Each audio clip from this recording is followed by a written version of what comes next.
UFC 267 was one of those fun cards. First time ever I've had to, Blake, but wake up nice and early in the morning. Had the homie over, did some brunch, so everything worked out well. Hey, got a huge shout out.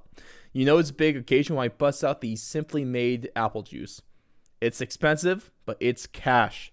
But that was a really fun card to watch. I mean, the Hamza hype train keeps coming.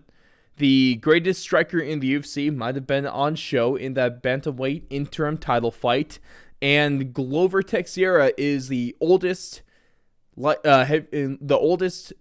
champion in UFC history, and he might just have the best feel-good story of the year. We thought Brandon Moreno was amazing. What about Glover now? But then, besides that, it looks like the UFC is trying to sacrifice Nate Diaz on his last fight on his contract, or maybe strong arm into a new one. And then the biggest card of the year, at least on paper, and one of the biggest cards in MMA history is on our doorstep. So we're going to tell you everything you need to know about that. But of course, I'm your host, Ross Allen, joined alongside by the fourth long UFC and MMA correspondent, Blake.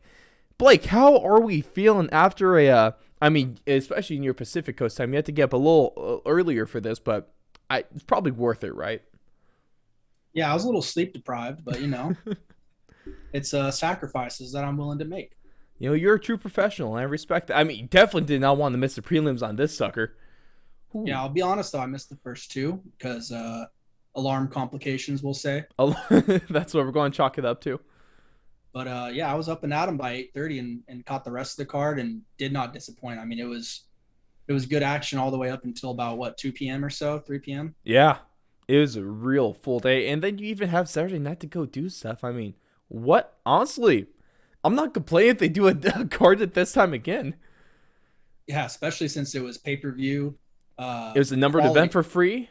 Yeah, pay-per-view quality for free. I mean, you can't beat that. No, you cannot beat that. Hey, UFC, if you ever want to do that again, I'm here for it. But we got a lot of the stuff to break down to, kind of like I would knock down there. And before we get right into UFC 267, just want to shout out a couple things. Of course, you can find all of our stuff over at thefourthandlong.com. Thank you very much for tuning in today, episode 63 of UFC Talk here.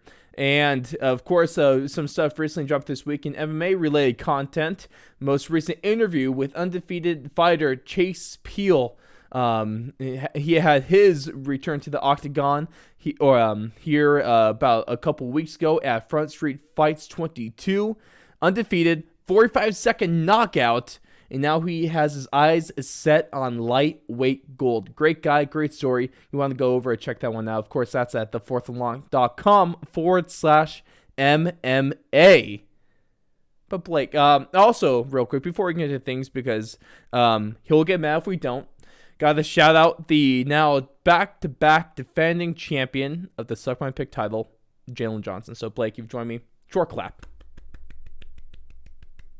All right, that's all he gets. Jaylen, congrats.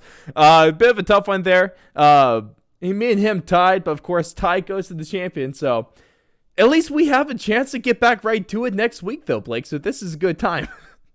Yep. Right. Hey, we're right back to things, but UFC 267. Did the bangers hit, first of all? Yeah, I'd say so. I would say so. I'm very confident in saying that the bangers hit. Because we had to go over a few things here. I mean, Magomed and Volkan Ozdemir was not bad. Not bad. Wasn't bad. I was, I was expecting Magomed to be able to get him out of there, but a decision went over a guy like Volkan with all that experience, fighting for title fights. You almost did get him out of there too, to be honest. To be fair as well. Absolutely. I mean, Volkan was tough to not get knocked out at times, man. That was impressive. Yeah, absolutely. But yeah, I mean, I think I was expecting a little bit more fireworks in that fight, but still, it was still a good fight in the end. Of course, we're going to talk a little bit more about Hamza Chimaev here in just a second. Then, of course, your go-to fight with the Blake's Bangers was one of the best fights of the year, which we'll get into here a little bit later as well. But Corey Sandhagen versus Pyotr. What a damn fight that was. It was great, entertaining for start to finish. And I mean, a lot of people didn't think it was very close, but I thought it was a close fight. I think Hmm. Pyotr won pretty convincingly, Hmm. but it wasn't like he was just out there completely dominating No. Corey. I think Corey put on a great showing. No, of course, like I said, we'll get to that one a little bit deeper here in a second. But the first thing we need to talk about, Blake, is come on, man, chew, because the Khamzat Chimaev hype train, it looked like it was slowing down. He took what's probably going to be the longest layoff of his career until he's actually retired. He comes back against a top 15 fighter. In the Leech is a solid fighter. He is a solid welterweight. And he absolutely runs through him like he was a feather. Come on, man. What a performance this was. And what do you think about Khamzat Chimaev? And what's your biggest takeaways from this fight? I mean, the guy just doesn't get touched. It's crazy. You don't. I mean, What's that, like over 200 shots and 200 significant strikes landed in 4 fights in the UFC, and he's absorbed 1. yeah. So I mean, What? he's on another level right now, and he's only going to keep going up there in competition, unless of course he fights Nate Diaz, which I think would be weird. But yeah, I want to just keep seeing this guy fight, more and more higher level competition, just to see, like, is this guy really that much of a problem? Because it just seems like no one even has the beginning of an answer for what he can get accomplished in that octagon. Mm-hmm. Man, it's crazy where he started off the fight by picking Lee up like he was nothing, and then I think he was looking at Dana White and trying to say something to him, right? Yeah, he carried him over to where Dana was sitting, and then was just kind of chatting with him. Then slammed him. Yep. And then he had a rear naked choke in. Didn't get with one arm, so he just switched to the other and finished it. And yeah, I mean, he put just kept fighting Lee out cold. Yep. Wow, that was relentless. He's scary, man. He's just a mauler. I think that's the best way to put it. He smashed him. He smashed him good, and there's a lot of things that he can do next here. Of course, like you reference there is that Dana White said that he 100% be talking with Nate Diaz about the fight with Khamzat Chimaev. Chimaev called him out in a post-fight press conference, which I'm not sure if this is a fight that makes sense, and I'm not sure if this is even a fight fair to Nate, and I'm not sure if they'll even be talking about this fight if Nate wasn't on the last fight of his contract. What do you think about this one? It's good name value to carry the Khamzat hype train, but I think any fan of the UFC and of fighting in general knows, like, that's not a good matchup for Nate. That's not something that, like, would be a fun matchup to watch. You would kind of just, I think in the vast majority of people's opinions, you would just watch Khamzat do the same thing he did to Leech, basically. I think it might be quicker. But I don't know. I'm very uninterested in that fight. Do you think they're strong arming Nate into signing a new contract possibly? That could be what's going on. It's tough to say though. I don't know. It'd be really weird. I mean, you hear all the fans clamoring for Tony versus Nate, and then it's crickets, and then nobody is asking for Khamzat versus Nate. I don't know a real fan that wants this, man. No one wants to see Nate die. Yeah, and that's all that the UFC's pushing. I mean, Dana's doing several interviews now talking about it. It just doesn't make sense to me. I mean, it really doesn't. No, it doesn't feel right. And I much rather Vicente Luque versus Nate Diaz too. Is Nate even ranked in welterweight? I don't even think he's ranked in welterweight, is he? He's just not ranked. Yeah. So I don't think he's ranked in general. Well, it's weird because name value's there, but actual ranking competition is not there, and that's what I'm looking forward to most out of Khamzat Chimaev right now. I'm looking for a top 10, hell, maybe even top 5 opponent. Maybe if we just take the whole Nate talk out of the picture, what do you think is next, or what do you think is most ideal for Khamzat Chimaev? I like Neil Magny calling him out. Yeah. I mean, I respect really, Neil for being so like consistent with his call out of him. He's been on this for a year. Yeah, and I mean, other than Neil, I mean, there's tons of guys, right? There's Jeff Neal, there's Bilal Muhammad, Jorge Masvidal, Michael Chiesa, Stephen Thompson, Vicente Luque. I mean, all of these guys would be good. And even if you go lower than Leech, right? You got a Sean Brady, a Daniel Rodriguez.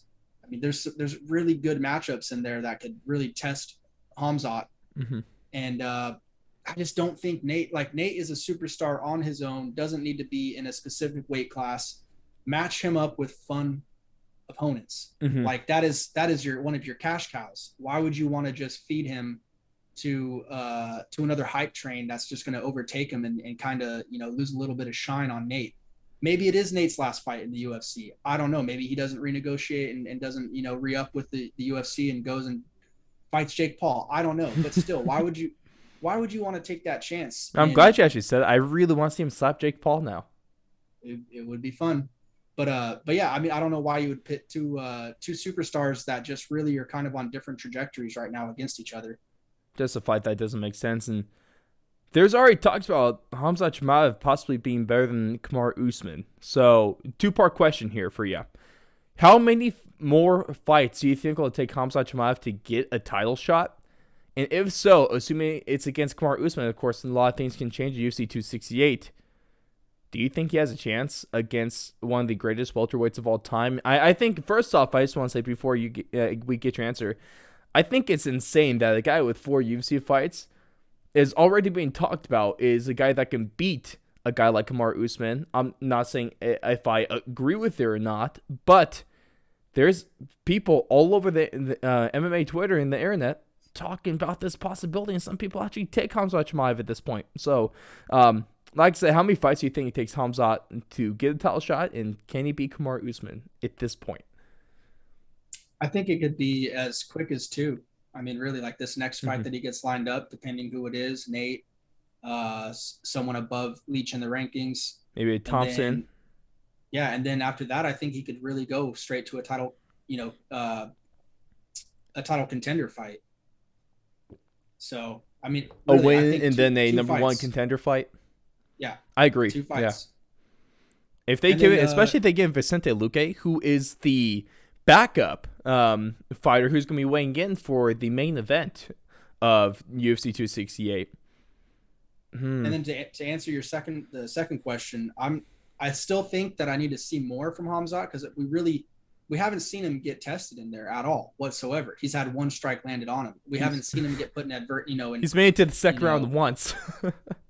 We haven't seen him go through adversity in the octagon. No.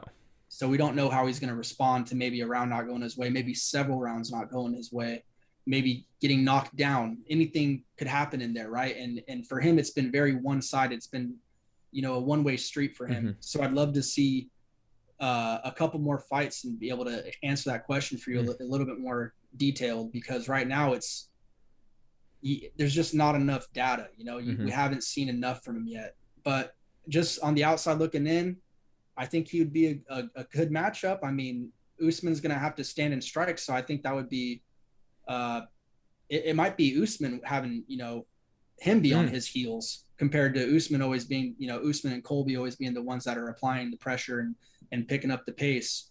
I think Hamzat is big enough and strong enough to where he can kind of corner in Usman. So it would be an interesting fight. I mean, I'm already intrigued, and I already am kind of I already have that pictured as happening pretty soon.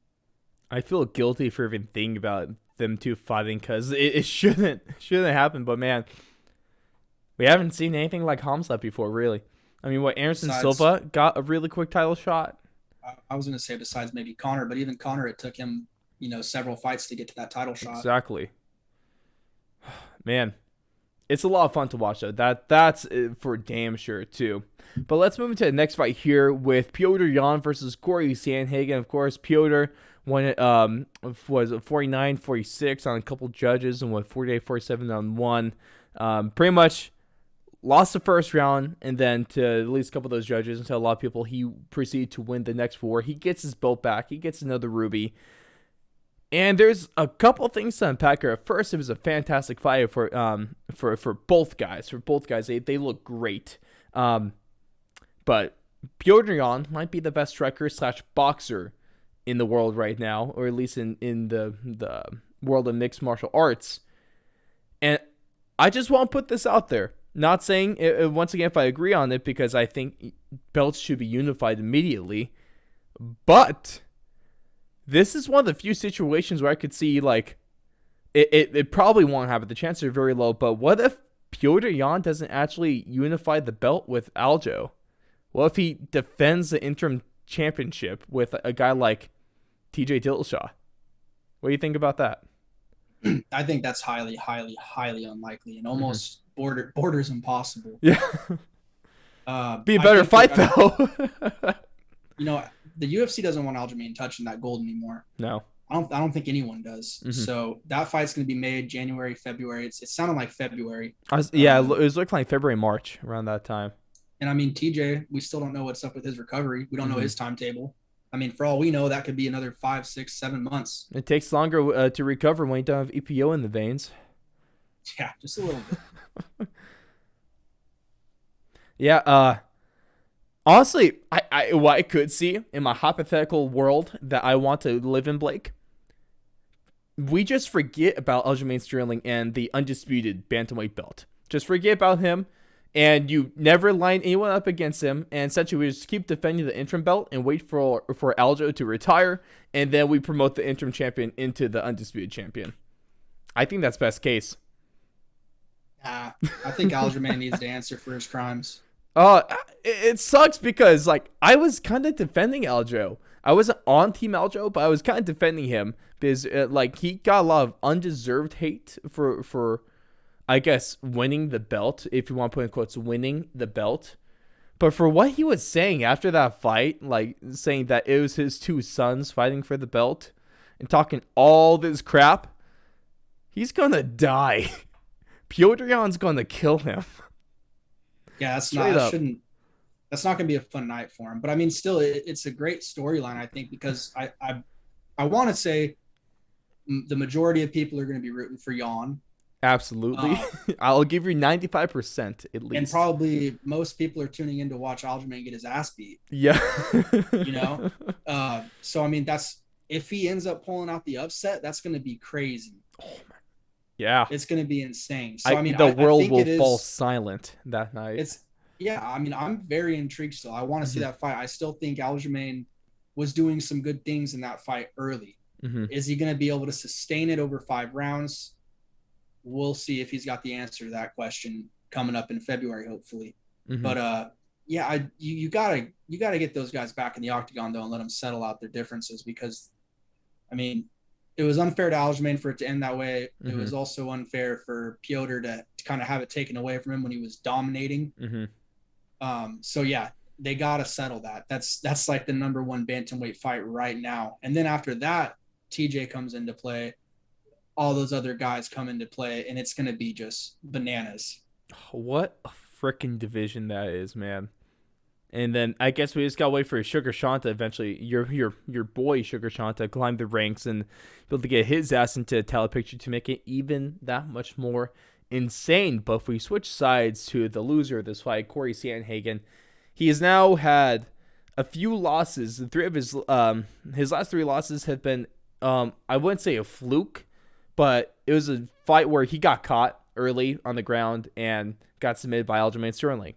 And then he fought a war against TJ Dillashaw, in which he controversially lost that one. A lot of people thought he won that fight.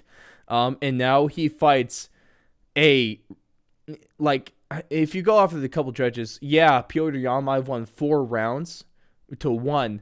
But it's not like those rounds were dominant. And I think besides the 3rd round, all the rounds were pretty damn close. So he fights back-to-back really, really close fights against really, really good fighters.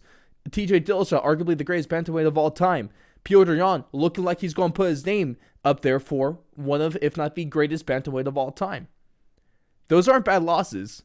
Does he still have the potential to be a champion here in the future, or is he kind of dwindling there already? I mean, I think he's still so young, and he's put on so many amazing fights and got so many great finishes already. He's still very much in play. I think he's going to be sticking around that title picture for a while. I think a logical next step for him, I really think a fight with him and Merab would be pretty good. I like think that. Merab deserves that step up. Mm-hmm. I just don't know if Corey's going to accept that though. And if Really. not, I think another good fight would be maybe the loser of the Rob Font and Jose Aldo fight, Mm-hmm. just to kind of keep him around. Because now that's what it's going to be, right? He has to prove himself again. He probably has to win 2-3 fights in a row, Mm-hmm. and probably 1 or 2 in impressive fashion At to least a get back couple. into that. Yeah, to get back into that title picture. So, and it's, I think it'll really suit him too if TJ ever gets to hold on to that belt again, because everyone's going to want to see that rematch. Oh man, that I want to see. I wanted to see another fight as soon as they were done. So if you put the belt on the line officially, yeah, that fight is going to sell a lot of pay-per-views just on its own. Corey Sandhagen, still a phenomenal fighter. I really don't want to take much away from him because he's been in back-to-back losses, but back-to-back really close fights and against really, really good fighters. So I don't think these last two fights are necessarily a knock on Corey. They're more just, it just goes to show how good his opponents have been. I really think that's what you could sum this up to. Sandhagen, still a phenomenal fighter. Pyotr, still the best bantamweight in the world right now, at least in my opinion. And he's basically the undisputed champion in everything but actual name itself. Now, the last fight of the evening was a crazy main event here where we saw was a 43-year-old, 42. Shoot, I want to say he didn't turn 43. Yeah, he has birthday right. At least in the MMA world, we saw old ass man. Actually, two fairly old fighters to be honest. But Glover Teixeira, he is your new undisputed light heavyweight champion of the world, and he becomes the oldest first-time champ in UFC history after he submits Jan Blachowicz there in the second. He's on a 6-5 winning streak. 5 of the 6 fights have ended in a finish. 4 of those 5 finishes have been by submission. His last 2 fights have both been rear naked choke. And I think the biggest takeaway here is that this wasn't a fluke win. This wasn't something where he got lucky on a rise, got a lucky title shot, and then got a lucky win to get the belt. He was a legitimate number 1 contender for this belt. And he kind of, except for getting rocked like a little bit there in the second, he kind of whooped Jan's ass in this fight. So what are your thoughts about this one, and how impressed were you by Glover Teixeira in this one? Yeah, I was a little surprised at how one-sided it was. Yeah.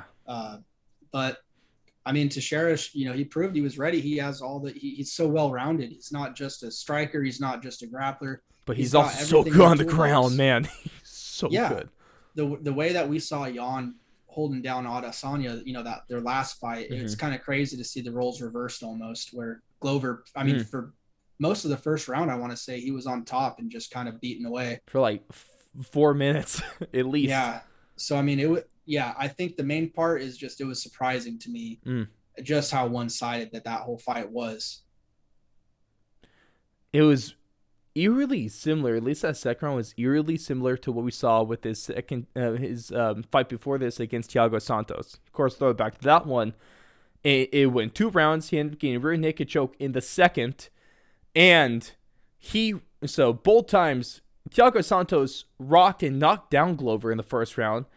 But Glover fought back. It got to Thiago's back and almost got the finish with rear naked choke. But the round was over. The timer ran out. Here in this fight, and then Thiago goes and does the same thing in the second round, gets knocked down, but then he gets submitted rear naked choke because Glover was a veteran and was able to survive the onslaught and work his way on the ground to his back. Against Jan, we saw him get rocked, not knocked down, but he saw him get rocked, put in a bad situation against the cage, was almost able to pull a guard or at least get Jan to come down to the ground with him. Then he worked around, flattened Blachowicz out, and got the rear naked choke. Is this just like the patented move by Glover to get rocked and then to choke someone out? Yeah, I don't know. Maybe he's playing possum or something. It's happening too many times for it to be a fluke win. Game plan. If the game plan's to get rocked. I feel like, but Glover's chin, let's talk about Glover's chin though, because I mean, Jan said that the legendary Polish power wasn't necessarily them. He left in the hotel room, but Glover took a few shots there, clean shots on the chin, and he was pretty good.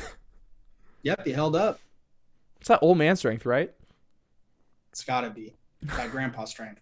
Straight up grandpa strength there. And now let's take a look at what's next for these fighters, because let's talk Glover first, because we all assume it's the guy that's on a 13 fight winning streak, with all 13 of those being finishes. One of the most scary men in all of MMA. He has 2 wins in the UFC, both by devastating knockout. Most recently, a spinning back elbow, I believe is the 3rd all-time, against former title challenger Dominic Reyes. And Glover called him out after the fight. Is Yuri Prochazka the next guy in line for a light heavyweight title shot? And this is after Dana was asked this in the press conference, and he went, maybe. Or no, sorry, it wasn't maybe, it was probably. Does that worry you? Or what are we thinking here? Was that just Dana being Dana? Just Dana being Dana. Yuri has to be it. I mean, he has so much star potential. Yeah. And I mean, not to mention, he's just 100% entertaining fights. Whereas, like, Rakic, other people like that, not the best performances all the time. Especially his last fight. Thiago Santos, not the best fight against Johnny Walker. I mean, they literally just made Yuri weigh in to be the alternate. So you would assume that he gets the next shot then. Yeah, come on, Dana. It's a fight to make too, and they're not going to do the rematch. Jan Blachowicz came out and said that he wants to earn his way back to the belt, which I do commend him for. He says he wants 2 to 3 wins, be able to get another title shot there. And if you look at the rankings, Thiago Santos, after his win over Johnny Walker, not going to get a shot. Rakic, hell no, please don't give him a title shot. Yuri, yeah, Anthony Smith doesn't deserve one right now. I mean, he coming off a solid win, but he doesn't deserve a title shot, at least not yet. So Yuri Prochazka is really the only answer, unless you make Yuri fight Rakic. Yeah, but then I mean, Glover's just going to be on ice at that point. And exactly. Wait for some recovery time. And he says he wants to fight in March. Yeah, so I just make that fight. There's no. It's I don't easy. I don't think there's any ifs, ands, or buts about it. Just go make that fight, see what happens, and then everyone else in line, is next after that. Exactly. Speaking of everyone else in line, Anthony Smith went on the MMA Hour with Ariel Helwani, which, of course, is probably the most, besides us, of course, it's one of the most entertaining MMA shows out there. I do like it. I am very envious of Ariel's studio. I do want one of those one day. That's the goal here. But Anthony Smith said, so Anthony Smith was in December, was supposed to fight against Alexander Rakic. He pulls out because he just came down with he just got a staph infection after a surgery. So he's going to be out for a few months there. But he told Ariel Helwani that the evening of UFC 267, he got a call from the UFC, talking about him versus Blachowicz. Is that the fight to make? And what do you think about that one? I think that's a good fight. I mean, because that's going to be either making another contender out of Anthony Smith, or it's going to put, propel, or I guess maybe not propel, but it would keep Jan firmly in that title picture. Mm-hmm. I would say he's probably one more quality win away from getting a second chance if he beat Anthony. And if Anthony beats Jan, then I think he's probably going to jump the ladder. Mm-hmm. It's a good opportunity for either fighter. And that's, at least on paper, that's a damn good fight too. Yeah, it sounds like a fun fight too. That's the main thing, is it sounds fun. With Rakic right now, it's like, dude, you've had a couple fights, man, where it's just snooze, especially trash. That one. Especially that one was against Thiago Santos there. Yeah, trash. Like, just leg kicks. Like, come on, dude. He's a point fighter. You don't point fight the light heavyweight division. No. That's a fight. Blachowicz versus Smith. That fight's anyway someone with their lights out. For sure. For sure. 100%. Yeah. Both guys that like to go on their shield. Both guys that have good striking power. And both guys that are longtime veterans of MMA. Yeah, they've been there, done that. Fought some really high-level guys. Some legends of the sport. So, I mean, I'd love to see it. Oh, that'd be damn good there. And I guess one thing you can do in the time being, I guess, Santos versus Rakic. That just seems like a one matchmaking wise. That'd probably be an absolute snooze fest of a fight given what we've seen from them recently. But rankings wise, that's probably the one that makes sense, huh? Didn't they just fight though recently? Yeah. So we'd have to do that rematch pretty soon. That was oh no, that was Alexander's last fight. I'm tripping. Yeah, that was Yeah. his fight in March. So what I do you mean, do with Rakic then? cool off that. I don't know. Has he fought? Oh yeah, he's already fought Ozdemir and lost. Feed him to Magomed. Oh yeah, Magomed could be a good one. Feed him to But Magomed. it's like, damn, he's so high up. He's number 3. Magomed's gonna be probably He might break top 5. He'll probably stay the same, honestly. You think? I mean, I'd have him over Dominic at least. Unless they switch him and Santos, you know. That or I mean, I'd put him over Reyes. Yeah, I think Ankalev would be a good fight though. That'd be a solid fight. He's definitely coming up there, man. He do with a lot of power. Yeah.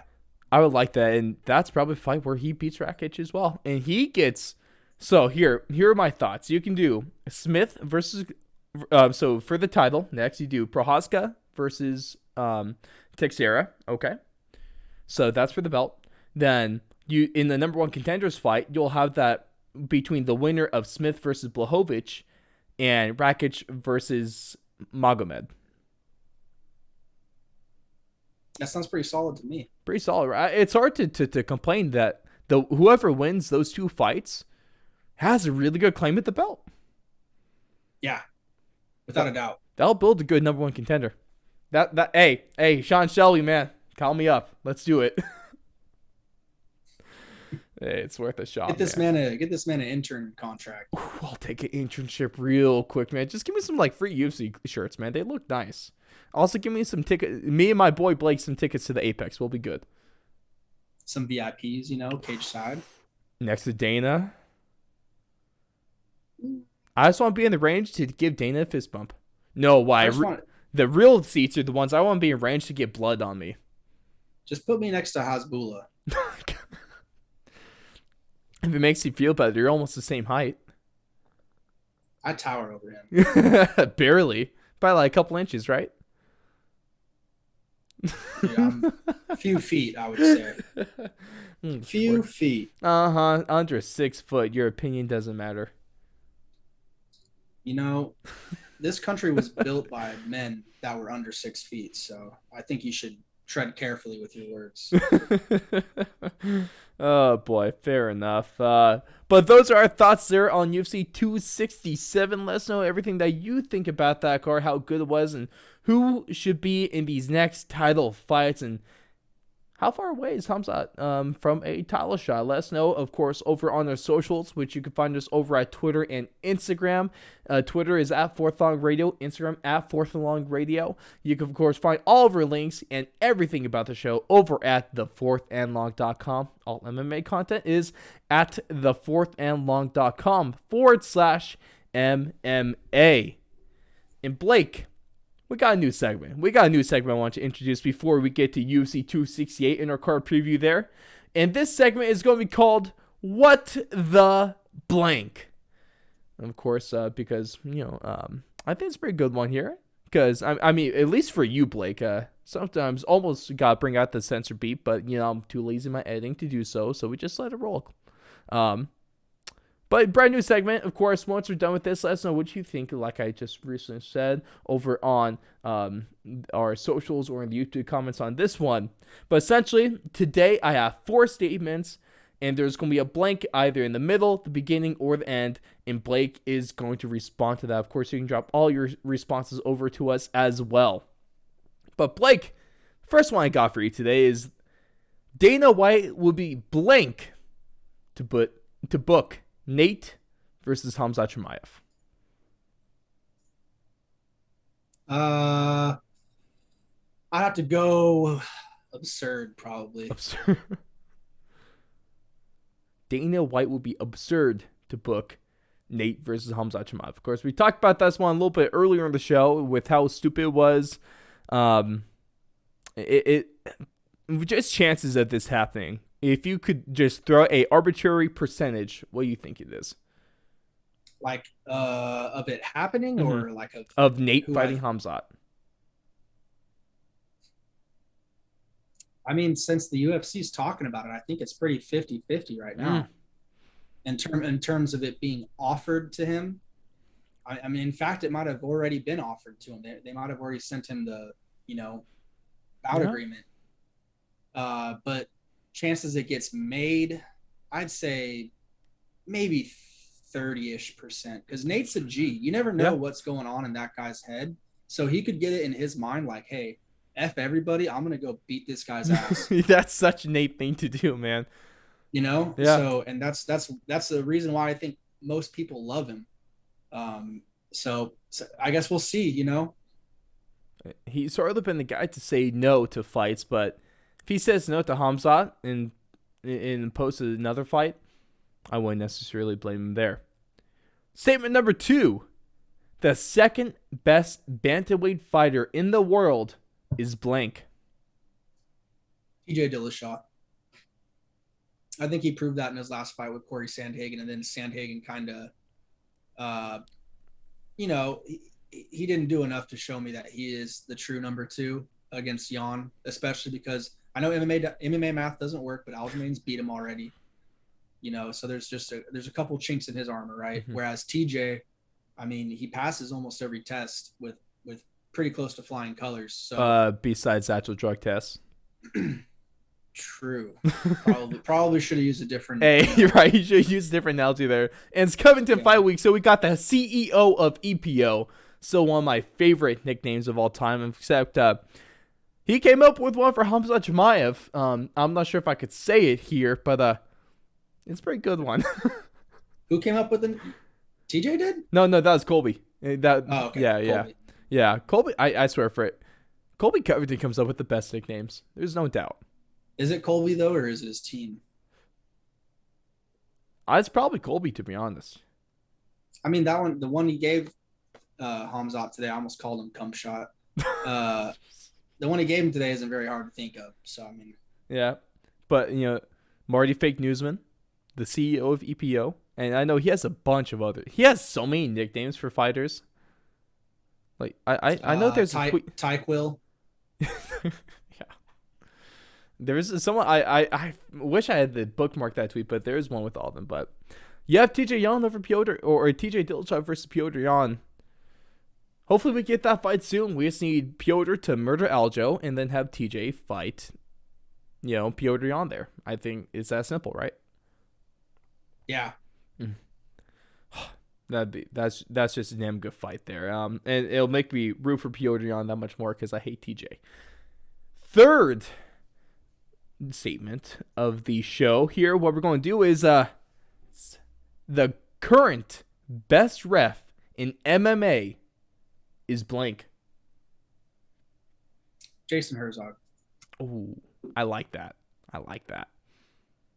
He's clean. It's Herb Dean has been a little. He hasn't been bad, but it feels like he kind of lost a little step there in his ref game recently. He's had some pretty rough calls recently. Mm-hmm. I'd say probably over the past about 2 years or so. Mm-hmm. Hey, shout out to No Nonsense Keith Pearson. Yeah, the guy that smells like cigarettes and alcohol. It has one, just this scrapey voice. It's good. I love Keith though. He's great, man. He's always rocking the long sleeves too. I respect it. And then last statement of the show is going to be blank is the most underrated card on UFC 268. Most underrated fight? Yes, that's what I meant. Most underrated fight on UFC 268. I'm going to go with Bobby Green versus Raging Ally Quinta. Ooh.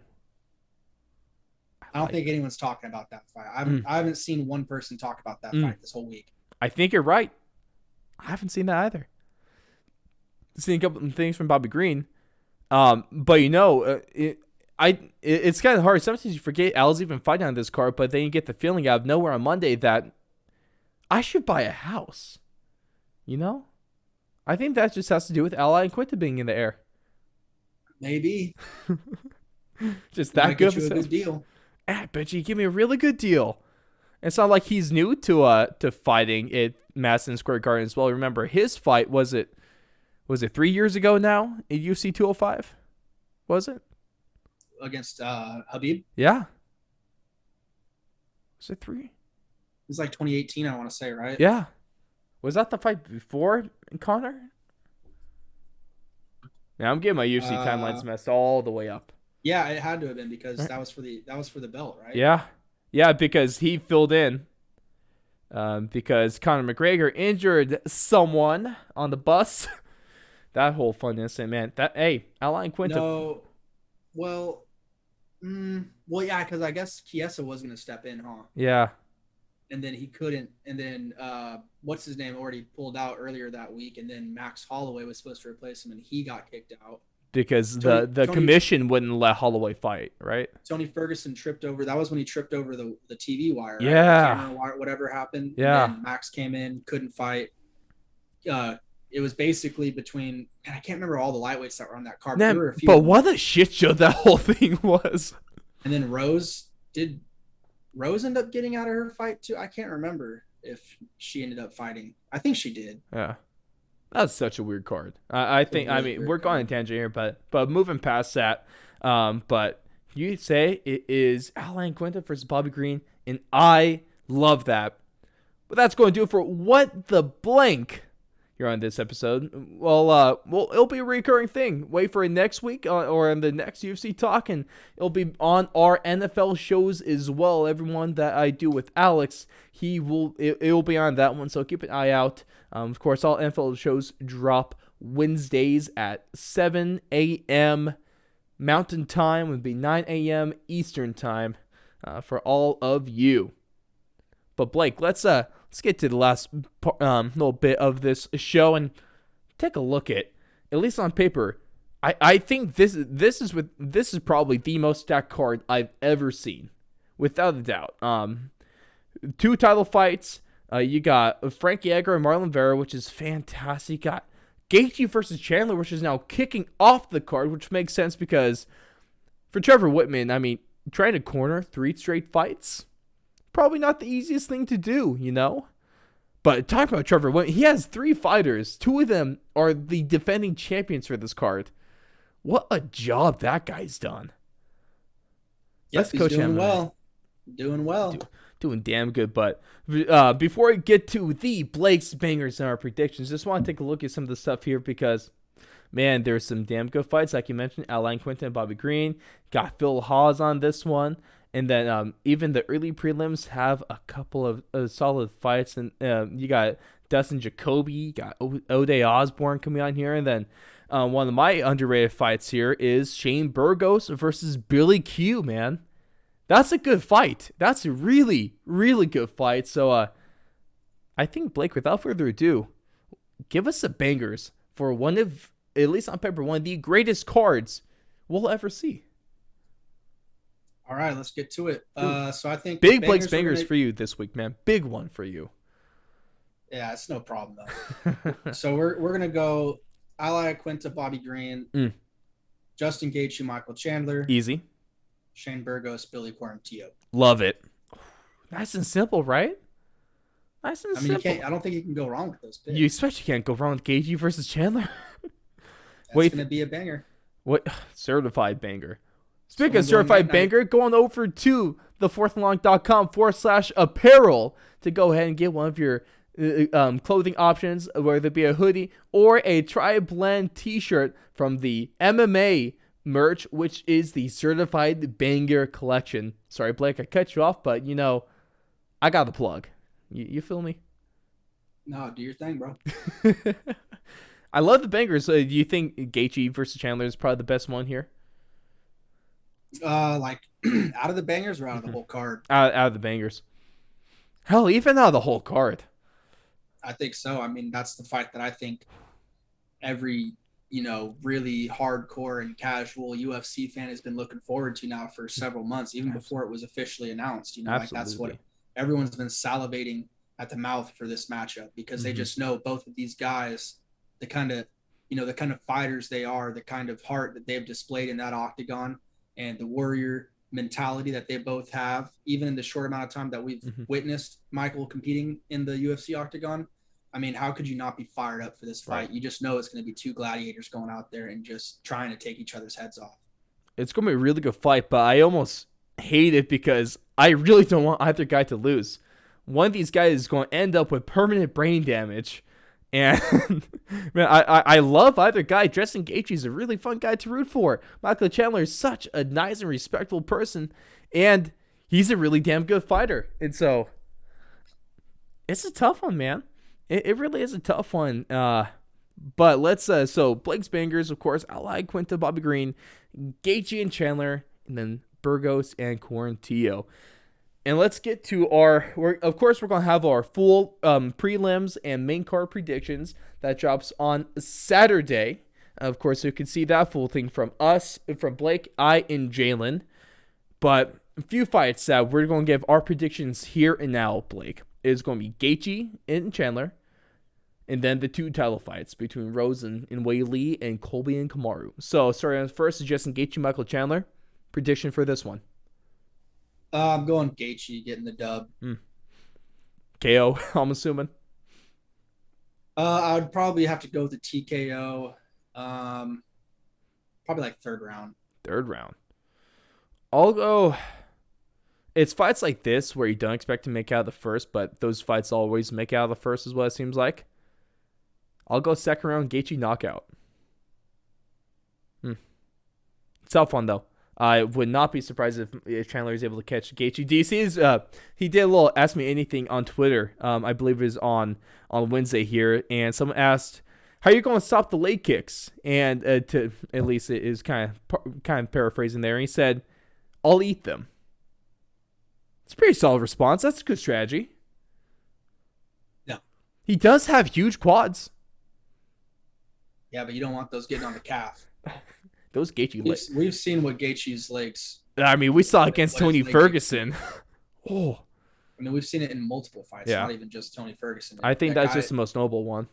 Guys, leg kicks are an absolute problem, and if you don't have a game plan for that, I mean, I hope it's just Chandler, tongue in cheek, just. Yeah, no, I'm sure he actually does because he's a smart fighter. I love that response, though. You don't want to take any of those, not even one, because one of those can compromise. Even checking those can compromise you. Checking is a better game plan than eating, though. I'll tell you that. Absolutely. The only person that could eat shots is probably Khamzat Chimaev because all he does is eat and smash. I think that's to be fair. And second fight on the card, or at least our predictions here, second last fight on the card, Rose Namajunas, Thug Rose against Weili Zhang. And we all know Rose is she's undefeated in rematches. I'm going to keep it going, Blake. Let's get Thug Rose to defend her title against Weili Zhang and to prove that the head kick was not a fluke, which it definitely was not. I'll take this one in a hard-fought decision. That's fair. I'm going to take... I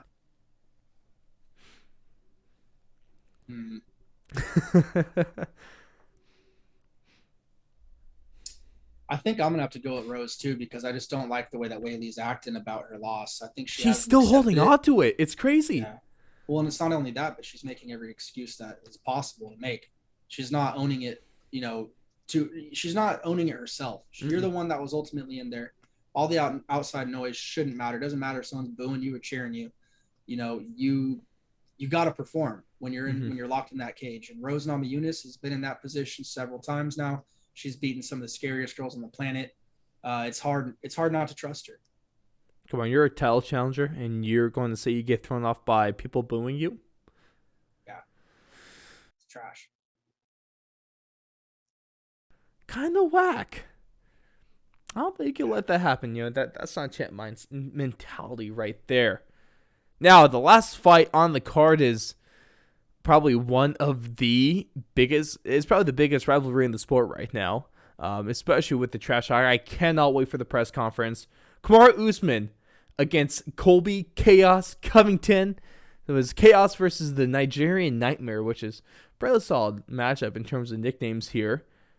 Man, that first fight was a banger, one of the best fights of that year. A really, really close one until Kamaru was able to land that finishing blow there in the fifth round. Now, this is really the only the competitive fight you can make in the welterweight division for a title challenger for Kamaru Usman. The last time we saw Colby Covington was a while ago against a somewhat washed Tyron Woodley. We haven't seen him for a while. We've seen Kamaru Usman. His wrestling is still really good, but his stand-up has gone a lot better. I'm not really sure what we're going to get from Colby Covington. I'm sure we could assume that he's going to have cardio like a machine, like a Terminator in there. His striking might have gone better. Who knows? This is an interesting one because we might actually see some wrestling in this fight we did not see in the first one. I'm really excited for this, Blake. How you think this one goes? I'm thinking Kamaru by unanimous decision. I like that. I'm thinking, because I'm just going off of what we know. I don't really know what to think about Colby Covington in this fight because we haven't really seen him against legit competition in a long time. The last fight was really legit competition was Kamaru Usman. Kamaru Usman has only gone a lot better since that fight. What about Kamaru Usman 4th round TKO? That's fair. It's nice of you to copy all my picks. It's nice of you to copy all my picks. Wait, you think? First? Well, you think I'm going with? I already call Kamaru Usman the greatest welterweight of all time. I can't go against him. I have to go with Thug Rose, and I mean, we just see more from Justin Gaethje. I think that's all. But once we release the full prelims and main card picks, I feel like we're definitely going to see some differences in there. So it's all good. It's all good, Blake. And whoo, boy, of course, would love to see all your guys' predictions. This is kind of a tough card to pick. It might be a good one for the underdogs, though. But drop all that stuff, whether it be on our socials, like I shouted out, in the comments on YouTube, or best of all, leave a 5-star review with your picks over on Apple Podcasts. But I think it's time to wrap things up, and how we wrap things up, of course, is always with the Nene of the week. And I think this week's award has to go to the first time I've ever seen a ref get pulled from the card mid-event, and that is referee. I'm going to butcher the hell out of this name, but I don't care because I don't respect him. Who gives a Exactly. Who cares? His name is Vyacheslav Kiselev. Even if it's not pronounced that way, I don't care because he doesn't matter because he is the worst ref I've seen in my entire life. He let Benoit Saint Denis take like 30 straight shots against the cage to the head and didn't call the fight. This happened multiple times. I mean, he let him fight another whole round. Another round. Insane.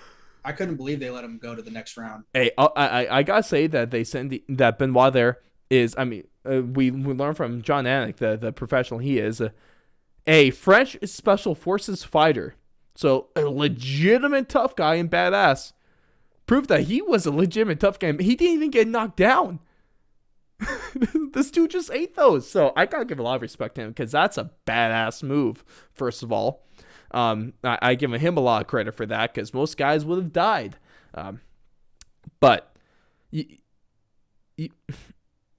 how are you so bad that you get pulled from the card midway through the event? That's just embarrassing, man. He should never ref another fight on amateur or pro ever again in his life. That's not even an exaggeration, though, man. It was bad. It was negligent. Yep. That's why I got pulled. That was one of the worst things I've ever seen.